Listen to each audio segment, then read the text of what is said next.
Hello ಸ್ನೇಹಿತರೆ, welcome back to my channel. Sheela ಮನೆ ಅಡುಗೆಗೆ ಸ್ವಾಗತ. ಎಲ್ಲರೂ ಹೇಗಿದ್ದೀರಾ? ಎಲ್ಲರೂ ಚೆನ್ನಾಗಿದ್ದೀರಾ ಅಂತ ಅಂದ್ಕೊತೀನಿ. ನಾವು ಕೂಡ ತುಂಬಾ ಚೆನ್ನಾಗಿದ್ದೀವಿ. ಇವತ್ತು ನಾನೊಂದು ವ್ಲಾಗ್ ಜೊತೆ ಬಂದಿದ್ದೀನಿ. ಅದೇ ನನ್ನ ಮಗನ ಅಕ್ಷರಾಭ್ಯಾಸದ ವ್ಲಾಗ್ ಇದು. ನಾವು ಶೃಂಗೇರಿ ಶಾರದಾಂಬ ದೇವಸ್ಥಾನಕ್ಕೆ ಹೋಗಿದ್ವಿ. ಅಲ್ಲಿ ಅಕ್ಷರಾಭ್ಯಾಸ ಮಾಡಿಸ್ಕೊಂಡು ಬಂದ್ವಿ. ಸೊ ಆ ಒಂದು ವ್ಲಾಗ್ನ ನಿಮ್ಮ ಜೊತೆ ಶೇರ್ ಮಾಡ್ಕೊಳ್ಬೇಕು ಅಂತ ಹೇಳಿ ಈಗ ಶೇರ್ ಮಾಡಿದ್ದೀನಿ. ನಾವು ಮನೆ ಬಿಟ್ಟಾಗ 4:45 ಆಗಿತ್ತು. ಬೆಳಗಿನ ಜಾವ ಫುಲ್ ಕತ್ಲೆ ಇತ್ತು. ನಾವು ಟಿಫನ್ ಏನು ಮಾಡ್ದಿರ ಹಾಗೆ ಮನೆಯಿಂದ ಹೊರಟ್ವಿ. ಮಧ್ಯದಲ್ಲಿ ದಾರಿಯಲ್ಲೆಲ್ಲನ ತಗೊಳ್ಳೋಣ ಅಂತ ಹೇಳಿ. ಸೊ ಈಗ ಇನ್ನೂ ಟೈಮ್ 6ರಿಂದ 6:30 ಆಗಿತ್ತು ಅಷ್ಟೇ. ಅದಕ್ಕೆ ಹೋಗ್ತಾ ಹೋಗ್ತಾ ಒಂದು 8 ಗಂಟೆ ಹಂಗೆ ನಾವೆಲ್ಲಾದರೂ ಬ್ರೇಕ್ಫಾಸ್ಟ್ ಮಾಡ್ಕೊಳ್ಳೋಣ ಅಂತ ಅಂದ್ಕೊಂಡು ಹೊರಡ್ತಾನೆ ಇದ್ದೀವಿ. ಹೀಗೆ ನಾವು ಹೊರಡ್ತಾ ಇದ್ವಿ. ನಾವು ಹೋಗಿದ್ದು ಒಂದು ಪ್ಲ್ಯಾನ್ ಮಾಡ್ಕೊಂಡು ಹೋಗಿದ್ವಿ, ಬಟ್ ಅಲ್ಲಾಗಿದ್ದೇ ಬೇರೆ. ಸೊ ಏನಾಯಿತು, ನಾವೇನು ಪ್ಲ್ಯಾನ್ ಮಾಡಿದ್ವಿ ಅಂತ ಹೋಗ್ತಾ ಹೋಗ್ತಾ ನಾನು ತಿಳಿಸ್ತೀನಿ. ಸೊ ರೋಡ್ ಸೈಡಲ್ಲೆಲ್ಲ ಈ ರೀತಿ ತುಂಬಾ ಚೆನ್ನಾಗಿತ್ತು ಸೀನರಿ. ನಮ್ಮ ಹಾಸನ ಹತ್ರ ಬರೋಷ್ಟೊತ್ತಿಗಂತೂ ಆ ಸೀನರೀಸ್ ನೋಡೋದಕ್ಕೆ ಒಂದು ಚೆಂದ. ನಮ್ಮ ಕಡೆ ಈ ಕೋಲಾರ ಡಿಸ್ಟ್ರಿಕ್ಕು ಮತ್ತು ಬೆಂಗಳೂರಿಂದ ಈ ಕಡೆ ಎಲ್ಲ ನಮ್ಮದು ಬ್ಯುಸಿ ಲೈಫ್ ಅಲ್ವಾ, ಇಷ್ಟೊಂದು ಗ್ರೀನರಿ ಇರೋದಿಲ್ಲ ರೋಡ್ ಸೈಡೆಲ್ಲ. ಸೊ ಆ ಕಡೆ ಎಲ್ಲ ಅಡಿಕೆ ತೋಟ ಮತ್ತು ತೆಂಗಿನಕಾಯಿ ತೋಟ ಇವೆಲ್ಲ ಜಾಸ್ತಿ, ಮತ್ತು ಕಾಳು ಮೆಣಸು ಇವೆಲ್ಲ ಜಾಸ್ತಿ ಬೆಳೆಯೋದ್ರಿಂದ ಅದು ನೋಡೋದಕ್ಕೆ ತುಂಬಾ ಚೆನ್ನಾಗಿರುತ್ತೆ. ಹೀಗೆ ಸೈಡಲ್ಲಿರೋಂತಹ ಸೀನರಿನ ಒಂದು ಕ್ಯಾಪ್ಚರ್ ಮಾಡ್ಕೊಂಡು ಹೋಗ್ತಾ ಇದ್ದೀನಿ. ಸೊ ಎರಡೂ ಕಡೆ ನಮ್ಗೆ ಇದೇ ರೀತಿ ಸಿಗುತ್ತೆ. ಆ ಸೈಡು ಹಿಂಗೆ ಇರುತ್ತೆ, ಲೆಫ್ಟ್ ಸೈಡು ಹಿಂಗೆ ಇರುತ್ತೆ, ರೈಟ್ ಸೈಡು ಹೀಗೆ ಇರುತ್ತೆ. ನೋಡಿ ಎಷ್ಟು ಚೆನ್ನಾಗಿದೆ. ತೆಂಗಿನಕಾಯಿ ತೋಟ ಮತ್ತು ಅಡಿಕೆ ತೋಟ ಇವೆಲ್ಲ.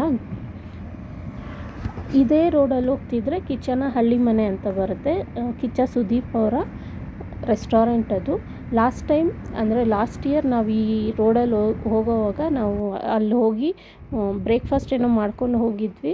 ಸೊ ಈ ಸಲನೂ ನಾವು ಅಲ್ಲೇ ನಿಲ್ಲಿಸಿ ಮಾಡ್ಕೊಳ್ಳೋಣ ಅಂತ ಅಂದ್ಕೊಂಡ್ವಿ, ಬಟ್ ಪಾಸ್ ಆಗಿಬಿಟ್ವಿ ಹಿಂಗೆ ಮಾತಾಡಿಕೊಂಡು. ಸೊ ಇದನ್ನು ನಾನು ಹಂಗೆ ಕ್ಯಾಪ್ಚರ್ ಮಾಡೋವಾಗ ನೆನಪಾಯಿತು, ಅದಕ್ಕೆ ಸ್ಲೋ ಮೋಷನ್ ಮಾಡಿದ್ದೀನಿ. ನೋಡಿ, ಇದೇ ಹಳ್ಳಿ ಮನೆ, ಕಿಚ್ಚನಹಳ್ಳಿ ಮನೆ ಅಂತ. ತುಂಬಾ ಚೆನ್ನಾಗಿರುತ್ತೆ ಊಟ. ಬಟ್ ಈ ಸಲ ನಿಲ್ಲಿಸಲಿಲ್ಲ ನಾವು. ಅದಾದಮೇಲೆ ಒಂದು ಸ್ವಲ್ಪ ಮುಂದೆ ಈ ಅಂಬಾರಿ ಗಾರ್ಡೇನಿಯಾ ಅಂತ ಒಂದು ರೆಸ್ಟೋರೆಂಟ್ ಸಿಕ್ತು. ಇಲ್ಲಿ ಬಂದು ನಿಲ್ಲಿಸಿದ್ವಿ. ರೋಡ್ ಸೈಡೇ ಇದೆ ಇದೂ. ರೋಡ್ ಸೈಡೇ ಇದ್ದಿದ್ದರಿಂದ ಇಲ್ಲೇ ಸ್ಟಾಪ್ ಮಾಡಿ ಒಂದು ಸ್ವಲ್ಪ ಹೊತ್ತು ಇಲ್ಲೇ ರೆಸ್ಟ್ ತೊಗೊಂಡು ಹೋಗೋಣ ಅಂತ ಹೇಳಿ ಕೂತಿದ್ವಲ್ಲ. 4:45ಕ್ಕೆ ಕಾರ್ ಹಾಕಿದ್ದು ನಾವು. ಅಲ್ಲಿಂದ ನಾವು ಇಲ್ಲಿ ಸ್ಟಾಪ್ ಮಾಡೋಷ್ಟೊತ್ತಿಗೆ 8:30ಗೆ ಬಂದು ಇಲ್ಲಿ ನಿಲ್ಲಿಸಿದ್ದು ಕಾರ್ನ. ಕಾಲೆಲ್ಲ ಊದಿತ್ತು ಸ್ವಲ್ಪ, ಮತ್ತು ಕಾಲು ನೋವು ಬಂದಿತ್ತು. ಅದರಿಂದ ಒಂದು ಸ್ವಲ್ಪ ಹೊತ್ತು ಓಡಾಡಿಕೊಂಡು ಬ್ರೇಕ್ಫಾಸ್ಟ್ ಮಾಡೋದಕ್ಕೆ ಬಂದ್ವಿ. ಸೊ ಬ್ರೇಕ್ಫಾಸ್ಟ್ಗೆ ಇಲ್ಲಿ ಮಸಾಲೆ ದೋಸೆ ಮತ್ತು ಚೌಚೌಬಾತು ಮತ್ತು ವೆಜ್ ಪಲಾವ್ ಇಷ್ಟನ್ನು ತಗೊಂಡ್ವಿ. ಸೊ ನನ್ನ ಮಗನಿಗೆ ಇಡ್ಲಿ ತಗೊಂಡ್ವಿ.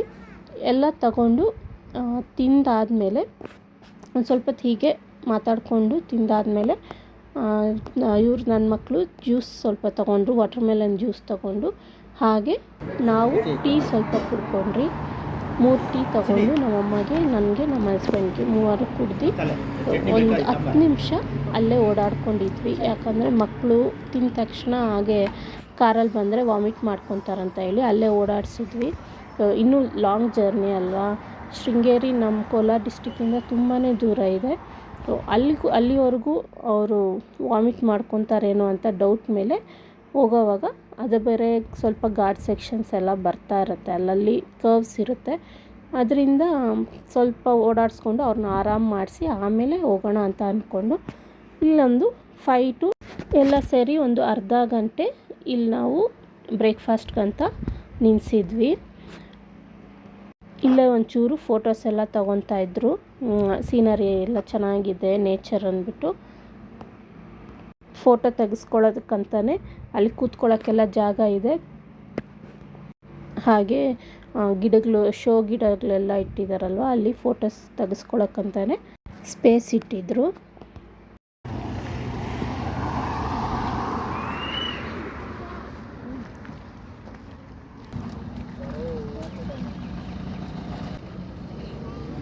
ಹಾಯ್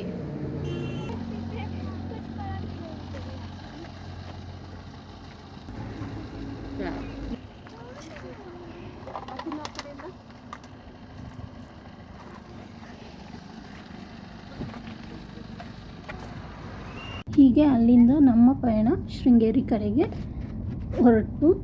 ಸೊ ರೋಡುದ್ದಕ್ಕೂ ಮತ್ತು ನಾನು ವಿಡಿಯೋ ಮಾಡಿದ್ದೀನಿ. ಒಂದು ಸ್ವಲ್ಪ ನನ್ನ ಕೈಲಾದಷ್ಟು ನಾನು ಕ್ಲಿಪ್ಪಿಂಗ್ಸ್ ಚೆನ್ನಾಗಿರೋದು ತೊಗೊಂಡಿದ್ದೀನಿ. ಇಲ್ಲಿ ಕಾಫಿ ತೋಟ ಇತ್ತು, ಕಾಫಿ ತೋಟ ಆ ಕಡೆ ಈ ಕಡೆ, ಮತ್ತು ಹೇಳಿದ್ನಲ್ಲ ಕಾಳು ಮೆಣಸದ್ದು ಬಳ್ಳಿಗಳನ್ನ ಬಿಟ್ಟಿದ್ರು.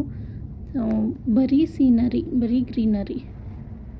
ಅಲ್ಲಿನ ಮನೆಗಳು ಅಷ್ಟೇ, ನಮ್ಮ ಕಡೆ ಎಲ್ಲ ಹೆಂಚಿನ ಮನೆ ಅಪರೂಪ ಆಗಿಬಿಟ್ಟಿದೆ. ಈಗ ಅಲ್ಲೆಲ್ಲ ಹೆಂಚಿನ ಮನೆಯೇ ಜಾಸ್ತಿ ಇದೆ. ನೋಡೋದಕ್ಕೆ ಎಷ್ಟು ಸುಂದರವಾಗಿತ್ತಂದರೆ ಮನೆಗಳಾಗಲಿ, ಆ ಮರ ಗಿಡಗಳಾಗಲಿ, ಪ್ರತಿಯೊಂದು ಮನೆಗಳ ಹತ್ರನೂ ದಾಸವಾಳ, ಕಲರ್ ದಾಸವಾಳ ಇಟ್ಕೊಂಡಿದ್ದಾರೆ. ತುಂಬಾ ಚೆನ್ನಾಗಿದೆ ನೋಡೋದಕ್ಕೆ. ಅಲ್ಲಿನ ವಾತಾವರಣ ನೋಡ್ತಾ ಇದ್ದರೆ ತುಂಬ ಖುಷಿ ಆಗುತ್ತೆ. ನಮ್ಮ ಕಡೆ ಇರೋ ವಾತಾವರಣಕ್ಕೆ ಅಲ್ಲಿರೋ ವಾತಾವರಣಕ್ಕೆ ತುಂಬಾ ಡಿಫ್ರೆನ್ಸ್ ಇದೆ.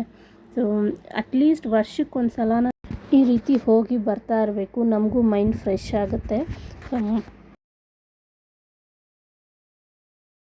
ಈ ಕಡೆ ಎಲ್ಲ ಕಾಫಿ ಜಾಸ್ತಿ ಬೆಳೀತಾರೆ, ಎಲ್ಲಿ ನೋಡು ಕಾಫಿ ಗಿಡಗಳೇ ಇರುತ್ತೆ. ಬಟ್ ಯಾರೋ ಒಬ್ಬರು ಮಾತ್ರ ಟೀ ಹಾಕಿದರು, ಟೀ ಎಸ್ಟೇಟ್ನ ನೋಡಿದೆ. ಇದೇ ಫಸ್ಟ್ ಟೈಮ್ ನಾನು ಟೀ ಎಸ್ಟೇಟ್ನ ನೋಡ್ತಾ ಇರೋದು. ತುಂಬಾ ಚೆನ್ನಾಗಿತ್ತು. ನನ್ನ ಮಕ್ಕಳು ಕೂಡ ಟೀ ಎಸ್ಟೇಟ್ನ ನೋಡಿರಲಿಲ್ಲ. ಕಾಫಿ ಬೀಜದ್ದು ನೋಡಿದರು ಗಿಡ ಎಲ್ಲ, ಆದರೆ ಟೀದು ನೋಡಿರಲಿಲ್ಲ. ಸೊ ಅವ್ರಿಗೂ ಒಂದು ಮೆಮೊರೇಬಲ್ ಆಗಿರುತ್ತೆ. ಇದು ಫಸ್ಟ್ ಟೈಮ್ ಅವ್ರು ಟೀ ಎಸ್ಟೇಟ್ನ ನೋಡ್ತಿರೋದು. ನೋಡಿ, ಇದೇ ಟೀ ಎಸ್ಟೇಟು.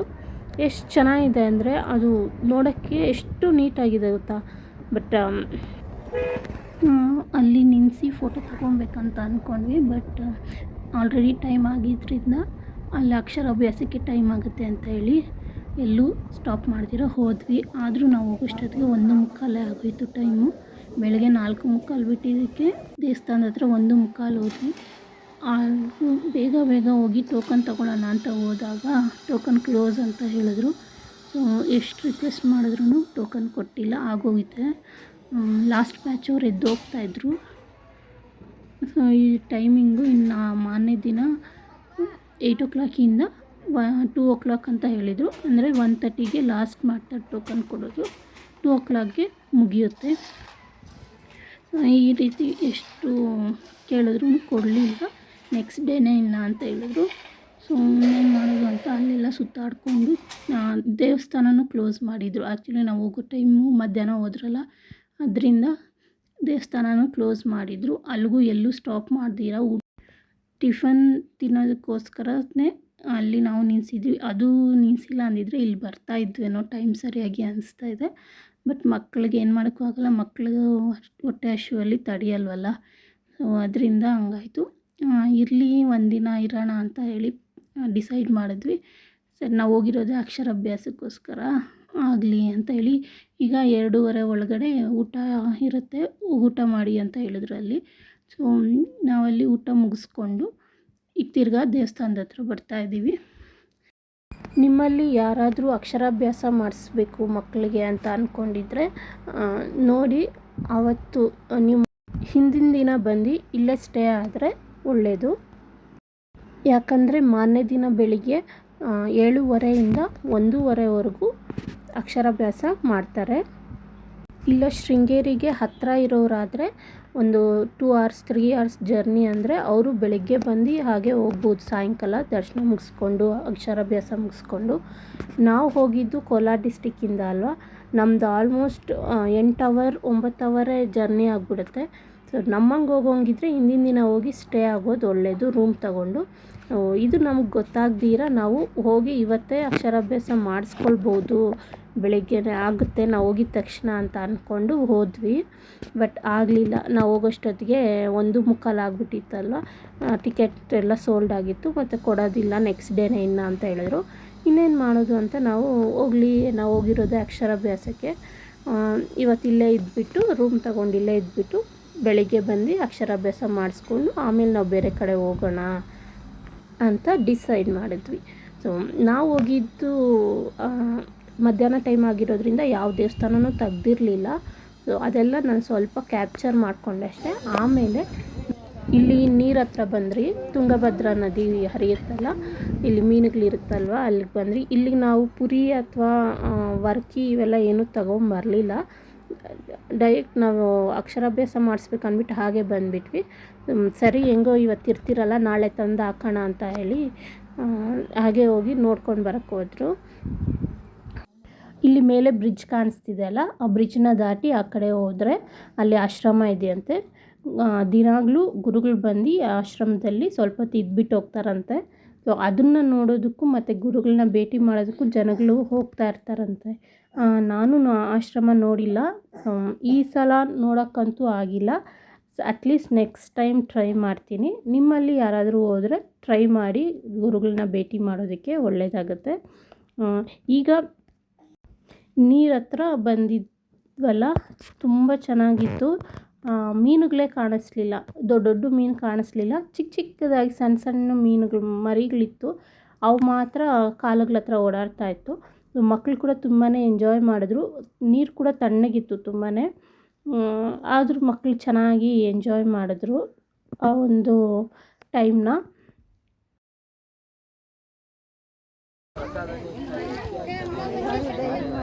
ಈಗ ಇನ್ನೇನು ಹತ್ರ 4 ಗಂಟೆ ಆಯಿತು. ಎಲ್ಲರೂ ಬಂದು ದೇವಸ್ಥಾನದ ಮುಂದೆ ನಿಂತಿದ್ದಾರೆ, ಡೋರ್ಸ್ ಓಪನ್ ಮಾಡ್ತಾರಂತ. ಸೊ ಒಳಗಡೆ ಫೋನ್ ಅಲೋ ಇಲ್ಲ, ಅಂದರೆ ಆಫ್ ಮಾಡ್ಕೊಳ್ಬೇಕಾಯ್ತು. ಅದಕ್ಕೆ ಅಲ್ಲೇನೂ ಹಿಡಿಯೋಕ್ಕೆ ಹೋಗಲಿಲ್ಲ. ಇದು ಬಂದು ವಿದ್ಯಾಶಂಕರ ದೇವಸ್ಥಾನ. ಇಲ್ಲೂ ಅಷ್ಟೇ ಒಳಗಡೆ ಫೋನ್ ಅಲೋ ಇರಲಿಲ್ಲ. ಸೊ ಅಲ್ಲೆಲ್ಲ ಹೋಗಿ ದೇವ್ರ ದರ್ಶನ ಮಾಡಿಕೊಂಡು ಬಂದು ರೂಮ್ ಮಾಡಿಬಿಟ್ಟು ಆಮೇಲೆ ಹೋಗಿ ಸ್ನ್ಯಾಕ್ಸ್ ಸ್ವಲ್ಪ ತಿಂದ್ಕೊಂಡು ಹಾಗೆ ಕಾಫಿ ಸ್ವಲ್ಪ ಕುಡ್ಕೊಂಡು ಈಗ ಮತ್ತೆ ನಾವು ರೂಮ್ಗೆ ಹೋಗ್ತಾ ಇದ್ದೀವಿ. ಆಗಲೇ ರೂಮ್ ಮಾಡಿದಾಗ ಲಗೇಜ್ ಎಲ್ಲ ಎತ್ತಿಟ್ಬಿಟ್ರಿ. ಲಗೇಜ್ ಇದ್ದಿದ್ದರಿಂದ ವಿಡಿಯೋ ಮಾಡೋಕ್ಕಾಗಲಿಲ್ಲ.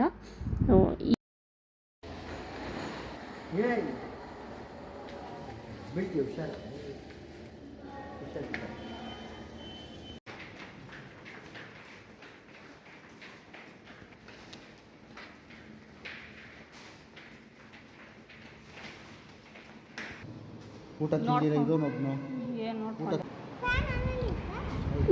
ಮಕ್ಕಳು ಬೆಳಗ್ಗೆನೇ ಎದ್ರಲ್ವಾ, ಬೆಳಗ್ಗೆಯಿಂದ ಜರ್ನಿನೇ ಆಯಿತು, ಓಡಾಡುತ್ತೆ ಆಯಿತು ಅಂತೇಳಿ ಅವ್ರನ್ನೆಲ್ಲ ಸ್ವಲ್ಪ ಹೊತ್ತು ಮಲಗಿಸಿದ್ವಿ. ಆಮೇಲೆ ಎದ್ದು ಊಟಕ್ಕಂತ ಆಚೆ ಬಂದ್ರಿ.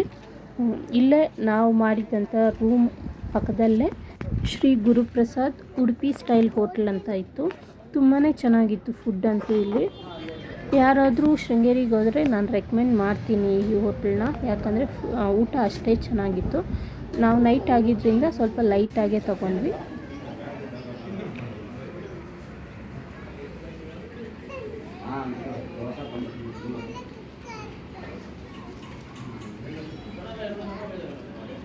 ಊಟ ಮುಗಿಸಿ ಮತ್ತು ದೇವಸ್ಥಾನದ ಮುಂದೆ ಬಂದ್ವಿ. ದೇವಸ್ಥಾನ ನೋಡಿ ಎಷ್ಟು ಚೆನ್ನಾಗಿದೆ, ನೈಟ್ ವ್ಯೂ ಅಂತೂ. ಸೊ ದೇವಸ್ಥಾನ ಮುಂದೆ ರೋಡ್ ಇರೋದೇ ಒಂದು ಹೈಲೈಟು. ಆ ಕಡೆನೂ ರೋಡು, ಈ ಕಡೆ 3 ಕಡೆನೂ ರೋಡ್ ಇದೆ, ಮಧ್ಯದಲ್ಲಿ ದೇವಸ್ಥಾನ ಇದೆ. ಸೊ ನೋಡೋಕ್ಕಂತೂ ತುಂಬಾ ಚೆನ್ನಾಗಿತ್ತು ರಾತ್ರಿ. ಸೊ ಇಲ್ಲೇ ಒಂದು ಸ್ವಲ್ಪ ಹೊತ್ತು ಕೂತ್ಕೊಂಡು ಟೈಮ್ ಸ್ಪೆಂಡ್ ಮಾಡಿಕೊಂಡು ಓಡಾಡ್ಕೊಂಡಿದ್ದು. ಮಕ್ಕಳು ಊಟ ಮಾಡಿದ್ರಲ್ಲ, ಅವ್ರಿಗೂ ಒಂದು ಸ್ವಲ್ಪ ಓಡಾಡ್ಸೋಣ ಅಂತ ಹೇಳಿ ಇಲ್ಲಿಗೆ ಬಂದಿದ್ದು. ನಮ್ಮ ರೂಮು ಅಲ್ಲೇ ಪಕ್ಕದಲ್ಲಿ, ನಾವು ನಿಂತಿದ್ದೀರಲ್ಲ, ಈಗ ಮಕ್ಕಳು ನಿಂತಿದ್ದಾರಲ್ಲ, ಅದ್ರ ಪಕ್ಕನೇ ಇರೋದು ಹೋಟ್ಲು. ಅದು ದೇವಸ್ಥಾನದ್ದೇ ಅಂತೆ. ಸೊ ಆವತ್ತೇನಾದರೂ ನಮಗೆ ಅಕ್ಷರಾಭ್ಯಾಸ ಆವತ್ತೇ ಆಗಿದ್ದರೆ ನಾವು ಈ ಒಂದು ನೈಟ್ ವ್ಯೂನ ಮಿಸ್ ಮಾಡ್ಕೊಳ್ತಾ ಇದ್ವಿ. ನಮ್ಮ ಪ್ಲ್ಯಾನ್ ಇದ್ದಿದ್ದು ಅಕ್ಷರಾಭ್ಯಾಸ ಆದಮೇಲೆ ಧರ್ಮಸ್ಥಳಕ್ಕೆ ಹೋಗಬೇಕು ಅನ್ನೋದು. ಸೊ ಅವತ್ತಾಗಿಲ್ಲ ಅಂದ್ಬಿಟ್ಟು ನಾವು ಅಲ್ಲೇ ಉಳ್ಕೊಂಡ್ವಿ. ಆದರೂ ದೇವ್ರ ಇಚ್ಛೆ ಅನಿಸುತ್ತೆ. ಸೊ ಇದೆಲ್ಲ ನೋಡಬೇಕು ಅಂತ ಇತ್ತು ನಮಗೂ, ಅದರಿಂದನೇ ದೇವರು ಅಲ್ಲೇ ಉಳಿಸ್ಕೊಂಡ್ರು ಅಂತ ಅನಿಸುತ್ತೆ ನಮ್ಮನ್ನು. ಸೊ ಇದು ಮಾರನೇ ದಿನ. ಇಲ್ಲಿ ನಾನು, ನನ್ನ ದೊಡ್ಡ ಮಗಳು ಮತ್ತು ನಮ್ಮ ಮನೆಯವರು ಮತ್ತು ನನ್ನ ಮಗ 4 ಜನನೂ ರೆಡಿಯಾಗಿದ್ದೀವಿ. ನನ್ನ ಚಿಕ್ಕ ಮಗಳು ಮತ್ತು ನಮ್ಮಮ್ಮ ಇನ್ನೂ ರೆಡಿ ಆಗ್ತಾಯಿದ್ರು ರೂಮಲ್ಲೇ. ಯಾಕಂದರೆ ನಮಗೆ ಅಕ್ಷರಾಭ್ಯಾಸಕ್ಕೆ ಲೇಟ್ ಆಗುತ್ತೆ ಅಂದ್ಬಿಟ್ಟು ನಾವು ಬೇಗ ರೆಡಿ ಆದ್ವಿ. ಅವರಿಬ್ಬರು ನಾವು ರೆಡಿಯಾಗಿ ಬರ್ತೀವಿ, ನೀವು ಹೋಗಿ ಅಂತ ಹೇಳಿದರು. ಅದಕ್ಕೆ ನಾವು ರೆಡಿಯಾಗಿ ದೇವಸ್ಥಾನದ ಹತ್ರಕ್ಕೆ ಹೊರಡ್ತಾ ಇದ್ವಿ. ನೋಡಿ ದೇವಸ್ಥಾನ ಅಲ್ಲೇ ಇದೇ ರೂಮು, ನಾವು ಇದ್ದಿದ್ದು ರೂಮ್ಸು, ಅದರ ಎದುರುಗಡೆನೇ ದೇವಸ್ಥಾನ ಇದೆ. ಅಲ್ಲಿಂದಲ್ಲಿ ವಾಕೇಬಲ್ 5 ನಿಮಿಷನೂ ಹಿಡ್ಸಲ್ಲ ಅನಿಸುತ್ತೆ. ಈಗ ಹೋಗ್ತಾ ಇದ್ದೀರಿ. ಅಲ್ಲೋಗಿ ನೋಡಿದ್ರೆ ತುಂಬ ಜನ ಬಂದಿದ್ದರು. ನಾವು ಅಂದ್ಕೊಂಡೇ ಇರಲಿಲ್ಲ ಇಷ್ಟು ಜನ 8 ಗಂಟೆಗೆಲ್ಲ ಇಷ್ಟು ಜನ ಬರ್ತಾರೆ ಅಂತ. ಅಕ್ಷರಾಭ್ಯಾಸ ಮಾಡಿಸೋರಂತೂ ತುಂಬಾ ಜನ ಇದ್ದರು, ಅವರೇ ಜನ ಜಾಸ್ತಿ ಇದ್ದಿದ್ದು.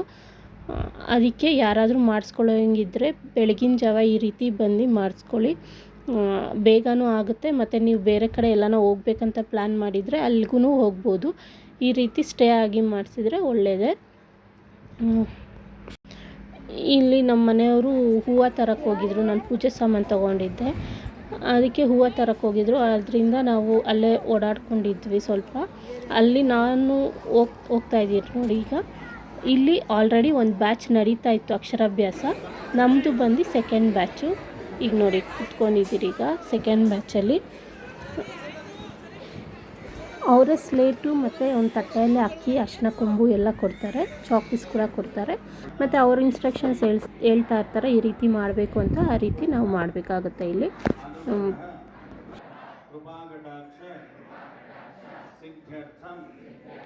ಶ್ರೀ ಶಾರದಾ ಪರಮೇಶ್ವರಿ ಸನ್ನಿಧೌ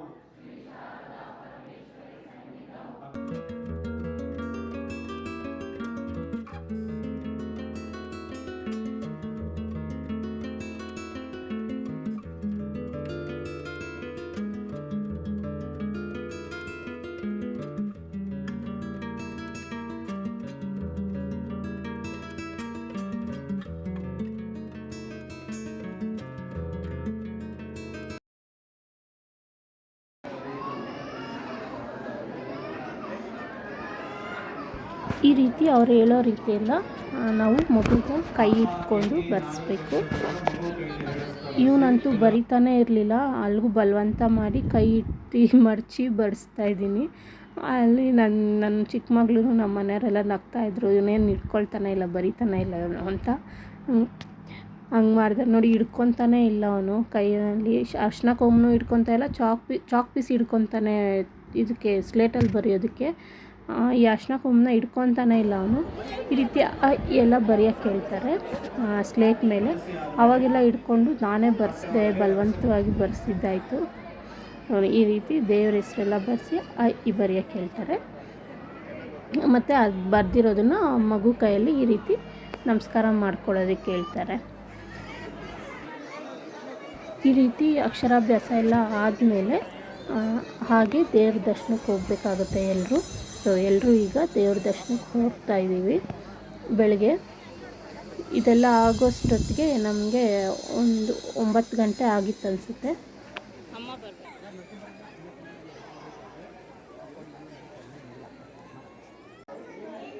ಟೋಕನ್ ಟಿಕೆಟ್ಗೆ 500 ರೂಪಾಯಿ ಆಗುತ್ತೆ.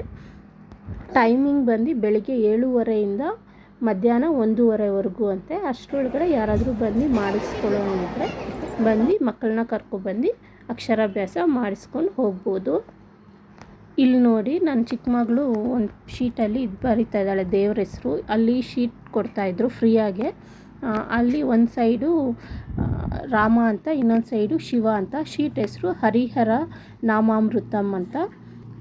ಪೆನ್ನು ಅವರೇ ಕೊಡ್ತಾರೆ, ಯಾರು ಇಂಟ್ರೆಸ್ಟ್ ಇದೆಯೋ ಅವರೆಲ್ಲ ಬರಿಬೋದು. ಅಲ್ಲಿ ಕೂತ್ಕೊಂಡು ಎಲ್ಲ ಬರಿತಾ ಇದ್ದಾರೆ ನೋಡಿ, ಅಲ್ಲಿ ಕೊಡ್ತಾ ಇದ್ದಾರೆ. ನನ್ನ ದೊಡ್ಡ ಮಗಳು ಹೋಗಿ ಒಂದು ಶೀಟ್ ತೊಗೊಬಂದು ಬರೆದು ಮತ್ತು ಅವ್ರ ಹೆಸರು, ಏಜು, ಫೋನ್ ನಂಬರು ಎಲ್ಲ ಬರಿಬೇಕು. ಅಲ್ಲೇ ಯಾವ ಊರು ಅಂತಲೂ ಬರಿಬೇಕು. ಎಲ್ಲ ಅಲ್ಲೇ ಕೊಟ್ಟಿರ್ತಾರೆ, ಅದನ್ನು ಫಿಲ್ ಮಾಡಿ ಅವ್ರಿಗೆ ವಾಪಸ್ ಕೊಟ್ಬಿಡಬೇಕು. ಯಾರಿಗೆ ಇಂಟ್ರೆಸ್ಟ್ ಇದೆಯೋ ಅವರೆಲ್ಲ ಬರಿಬೋದು ಅಂದರು. ಸೊ ಅವರಿಬ್ಬರು ಬರಿತಾಯಿದ್ರು. ಇಲ್ಲಿ ದೇವಸ್ಥಾನದಲ್ಲಿ ವಿದ್ಯಾಶಂಕರ ದೇವಸ್ಥಾನ ಇದೆಯಲ್ಲ, ಇಲ್ಲಿ ನೋಡಿ ಸೇಮ್ ಕಲ್ಲಿನ ಥರನೇ ಹಾವು ಹೋಗ್ತಾಯಿದೆ, ನಾಗರಾವು ಅಂತೆ. ಬಿಸಿಲಿಗೆ ನೆರಳಲ್ಲೇ ಹೋಗ್ತಾಯಿದೆ. ಯಾರೂ ಏನೂ ಮಾಡಿಲ್ಲ, ಅದಕ್ಕೆ ತೊಂದರೆ ಕೊಡಲಿಲ್ಲ, ಅವ್ರ ಪಾಡ್ಗೆ ಅವರಿದ್ದರು. ಈಗ ಎಲ್ಲ ಮುಗಿಸಿ ನಾವು ರೂಮಿಗೆ ಬಂದ್ವಿ. ಒಂದು ಸ್ವಲ್ಪ ಹೊತ್ತು ರೆಸ್ಟ್ ತಗೊಂಡು ಆಮೇಲೆ ನಾವು ಧರ್ಮಸ್ಥಳಕ್ಕೆ ಹೋಗೋಣ ಅಂತ ಹೇಳಿ ಅಂದ್ಕೊಂಡು ಬಂದ್ವಿ. ನಾವು ಟಿಫನೆಲ್ಲ ಮಾಡಿ ಬರೋಷ್ಟೊತ್ತಿಗೆ ರೂಮ್ಗೆ 11 ಗಂಟೆ ಆಗಿತ್ತು. ಹೀಗೆ ಹೆಂಗೋ ಅಕ್ಷರಾಭ್ಯಾಸ ಆಯ್ತಲ್ಲ ಅಂಥೇಳಿ ಬಂದು ಒಂದು 10 ನಿಮಿಷ ಕೂತ್ಕೊಂಡು ನೆಕ್ಸ್ಟು ಧರ್ಮಸ್ಥಳಕ್ಕೆ ಹೋಗೋಕ್ಕೆ ರೂಟ್ ಮ್ಯಾಪ್ ಎಲ್ಲ ನೋಡ್ತಾ ಇದ್ದಾರೆ ನಮ್ಮ ಮನೆಯವರು. ಹಾಗೆ ನಾನು ಅದನ್ನು ನೋಡ್ತಾಯಿದ್ದೆ, ಹೆಂಗೆ ಹೋಗಬೇಕು ಏನು ಅಂತ ಹೇಳಿ. ಇಲ್ಲಿ ನನ್ನ ಮಗಗೆ ಖುಷಿ ಆಗ್ಬಿಟ್ಟು ಆಡ್ಕೊಂಡಿದ್ದ ಅವ್ರ ಅಕ್ಕ ಅವ್ರ ಜೊತೆ. ಒಂದು ಸ್ವಲ್ಪ ಹೊತ್ತು ಆಡಿಸ್ಕೊಂಡು ಅವ್ರ ಅಕ್ಕ ಅವ್ರನ್ನ ಆಡಿಸ್ಕೊಂಡು ಅವನು ಆಡಿಕೊಂಡು ಡ್ಯಾನ್ಸ್ ಮಾಡಿಕೊಂಡು ಎಲ್ಲ ಇದ್ದ. ಏನೋ ಖುಷಿ ಆಗ್ಬಿಟ್ಟಿದ್ದ ಅವನು.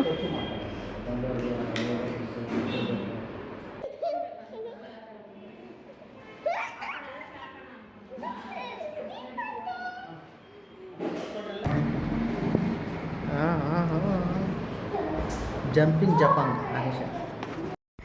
ಇದಾಗಿತ್ತು ನಮ್ಮ ಶೃಂಗೇರಿಯ ಅಕ್ಷರಾಭ್ಯಾಸದ ವ್ಲಾಗ್. ಈಗ ಶೃಂಗೇರಿಯಿಂದ ನಾವು ಧರ್ಮಸ್ಥಳಕ್ಕೆ ಹೋಗೋದು. ಅದ್ರದ್ದು ವ್ಲಾಗು ನಾನು ನೆಕ್ಸ್ಟ್ ವೀಡಿಯೋಲ್ಲಿ ಹಾಕ್ತೀನಿ. ಈ ವ್ಲಾಗು ಹೇಗೆ ಬಂತು ಅಂತ ಕಾಮೆಂಟಲ್ಲಿ ತಿಳಿಸಿ. ಹಾಗೆ ಈ ವಿಡಿಯೋ ನಿಮ್ಗೆ ಇಷ್ಟ ಆದರೆ ಒಂದು ಲೈಕ್ ಮಾಡಿ, ನನ್ನ ಚಾನಲ್ನ ಸಬ್ಸ್ಕ್ರೈಬ್ ಮಾಡ್ಕೊಳ್ಳೋದಂತೂ ಮರಿಬೇಡಿ. ಹೀಗೆ ಇನ್ನೊಂದು ವಿಡಿಯೋ ಬರುತ್ತಲ್ಲ ಅದನ್ನು ನೋಡಿ ಸಪೋರ್ಟ್ ಮಾಡಿ. ನಾವು ಅಂದ್ಕೊಂಡಿದ್ದು ಆಗಿಲ್ಲ ಅಂತ ಹೇಳಿದ್ನಲ್ಲ, ಅದು ಬಂದು ನೆಕ್ಸ್ಟ್ ವೀಡಿಯೋಲ್ಲಿ ಗೊತ್ತಾಗುತ್ತೆ ನಿಮಗೆ. ಈಗ ರೂಮಿಂದ ಹೊರಡ್ತಾ ಇದ್ದೀವಿ. ನೋಡಿ ಲಗೇಜ್ ಎಲ್ಲ ಆಚೆ ಇದೆ. ಕಾರ್ ತಗೊಬರೋದಕ್ಕೆ ನಮ್ಮ ಮನೆಯವರು ಹೋಗಿದ್ದಾರೆ. ಕಾರ್ ಬಂದ ತಕ್ಷಣ ನಾವು ಧರ್ಮಸ್ಥಳಕ್ಕೆ ಹೊರಡಬೇಕು. So thanks for watching.